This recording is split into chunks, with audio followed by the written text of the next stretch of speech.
More than 2,300 years ago, in the ancient kingdom of Macedonia, a child was born who would change history forever.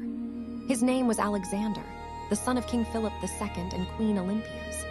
Many people believed his birth was a sign from the gods, and that he was destined to become one of the greatest rulers the world would ever know. As a young prince, Alexander received an extraordinary education.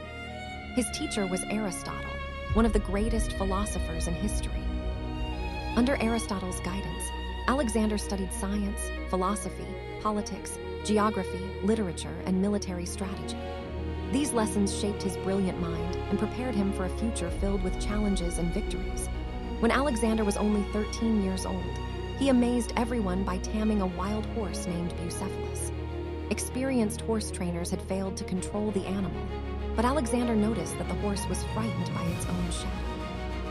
He calmly turned it toward the sun, mounted it, and rode it successfully. From that day forward, Bucephalus became his loyal companion in many battles. At the age of 20, Alexander's life changed forever when his father, King Philip II, was assassinated. Many believed the young prince would not be able to hold the kingdom together, but Alexander acted quickly. He defeated those who challenged his rule, united the Greek city-states, and prepared to fulfill his father's dream of invading the mighty Persian Empire. In the year 334 before Christ, Alexander crossed the Hellespont with nearly 40,000 soldiers. It was the beginning of one of the greatest military campaigns in human history. His army marched into Asia with courage and determination, ready to face the largest empire on earth. Alexander's first major victory came at the Battle of Granicus. The Persian army expected to stop him at the river, but Alexander personally led his cavalry into the attack. Despite the danger, his soldiers followed him without hesitation. The Macedonians won a decisive victory, opening the path to Asia Minor. Soon after, Alexander faced the Persian king Darius III at the Battle of Issus. Although Darius commanded a much larger army, Alexander used brilliant tactics and fearless leadership. The Persian forces collapsed, and Darius fled the battlefield, leaving his family and treasures behind. This victory shocked the ancient world and proved that Alexander was one of history's greatest military commanders. One of Alexander's toughest challenges came at the island city of Tyre. Surrounded by the city seemed impossible to conquer. Instead of giving up, Alexander ordered the construction of a massive stone causeway stretching across the water. After 7 months of relentless fighting, Tyre finally fell.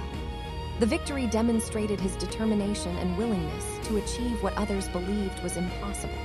After conquering much of the eastern Mediterranean, Alexander entered Egypt. Unlike many conquerors, he was welcomed as a liberator. The Egyptian people crowned him as their pharaoh. During his stay, he founded the city of Alexandria on the Mediterranean coast.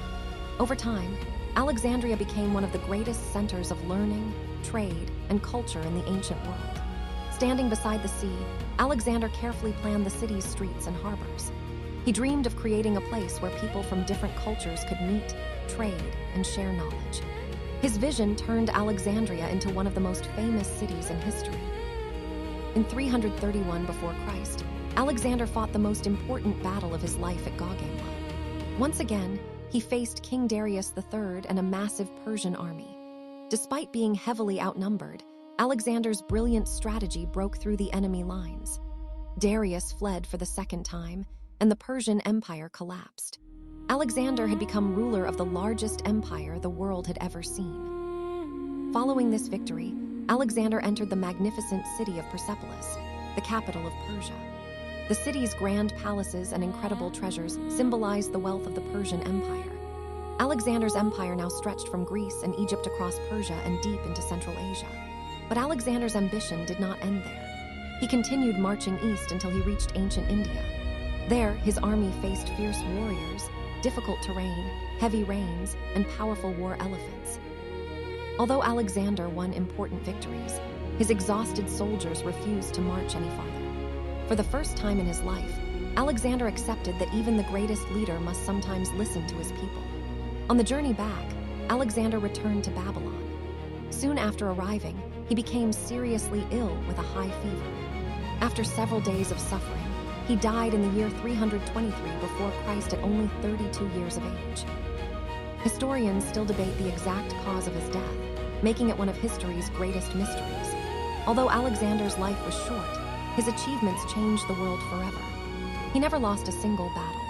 He founded more than 20 cities, spread Greek culture across 3 continents, and connected civilizations through trade, language, and ideas. His influence shaped the ancient world for centuries and inspired countless military leaders throughout history. More than 2,000 years after his death, Alexander the Great remains one of the most legendary figures ever to live. His story is not just about war and conquest, but about courage, determination, vision, and the desire to achieve what seemed impossible. That is why the name Alexander the Great continues to inspire people around the world even today.